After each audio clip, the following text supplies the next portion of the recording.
Founder fans, Jason here, and today we are discussing Federal Farmer number 12, which focuses on electing representatives in the U.S. House of Representatives. That's right, after 1 week of talking about the United States Senate, the Federal Farmer goes back to the House of Representatives, but this time he's very specifically talking about the election process and what he sees wrong with it. Now, first of all, he features what's called fixing the eligibility or making it fixed. Now, don't think of this in our modern sense of like fixing a game or a match. He means like very specifically outlining in the Constitution how elections work. And his issue is not so much, well, we'll get to it later on, but right off the bat, it's not so much how it's fixed, but how it's not fixed. He notes that in the Constitution, you can, if you're, the only way you cannot be a member of the House of Representatives is if you're younger than 25, not a resident of a state that wants to elect you, and not a citizen of the United States for a full 7 years. Now, what he notes here is that this means that both religious and ethnic minorities, while they can't vote, they can be elected. Now, of course, to our modern ears, this sounds very bigoted and outdated, but of course, the federal farmer was living in his own time, and it would be very surprising for anyone.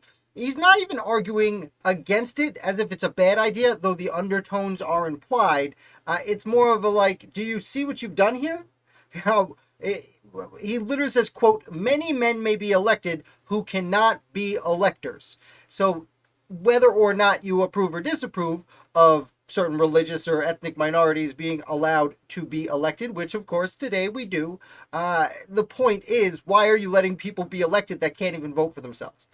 I want to note too, he leaves women out of the conversation entirely. So, but again, let's not be too hard on the federal farmer. He was a product of his time, and essentially everyone felt this way, unfortunately. Though there are a handful of forward-thinking American founders that we don't want to throw into one big batch. But the federal farmer then moves on to districting. Today we have districts. In the Constitution, they do not have districts. In fact, it's not even part of the Bill of Rights that amended the Constitution. The districts have been created through acts of law, although primarily through state legislatures. And we are going to get to that also a little bit later. But the federal farmer brings up the point that it doesn't specify in the Constitution if representatives are to be elected by a plurality or a majority, which he means, is it the person who gets the most votes that wins an election, or is it someone who gets 51% or more of the votes wins the election? And there is a difference. Theoretically, if 1,000 people get one vote and you get two votes, you're the winner in a plurality. And he notes that most states operate under a plurality. That's kind of the custom, though not always the rule. Not always the rule, it is generally the rule. This would leave it so that you would find that in large cities, the representatives from each state would completely dominate in large cities. If you know 20,000 people in New York, or better yet, they know you in New York City, then someone living out in the sticks has no chance at beating you in an election. And because of this, he says, well, you look at the cities. You're going to see Boston is going to send every single representative from Massachusetts. New York, although Albany was a lot bigger at the time, New York sent almost every representative from New York. Philadelphia would take Pennsylvania, Savannah, arguably, I should say Charleston, probably a better example than Savannah, but you see my meaning.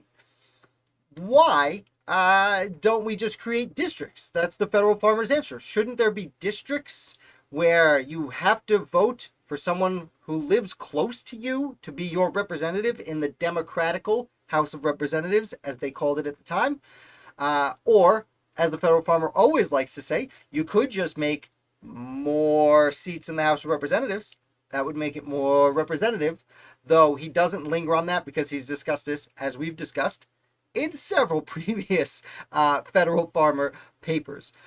And then he comes to the final question of this particular essay, and it is, Who regulates the elections? Now, according to the Constitution, the states get to determine the manner in which elections take place, where they take place, and the time they take place. But the Congress, the federal government, has the authority to make rules if they see fit. They get to overrule the state's decisions if they see fit. The federal farmer says, well, why would the federal government have anything to do with how the states choose their representatives? It's supposed to be left up to the state. It's one of the powers of the states that makes this federal, right, guys? Well, the farmer acknowledges in the paper that Federalists have responded to that question, and their answer is, well, we have, what if the state decides just not to have an election? If the state just decides not to have an election, well, then the federal government could be destroyed because no one's being sent to the federal government to run it. To which the federal farmer responds, why would we not send representatives if we have a federal government making decisions on behalf of the state? Why would we choose not to take part in the federal government making taxing and military decisions on our behalf? That doesn't make any sense.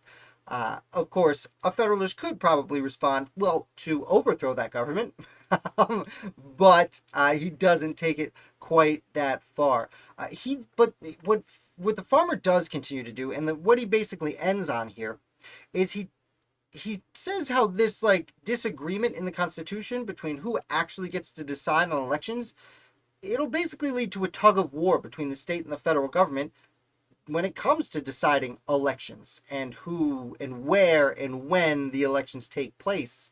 And he thought that itself would lead to, if not the downfall of the government, a certain amount of trouble with it.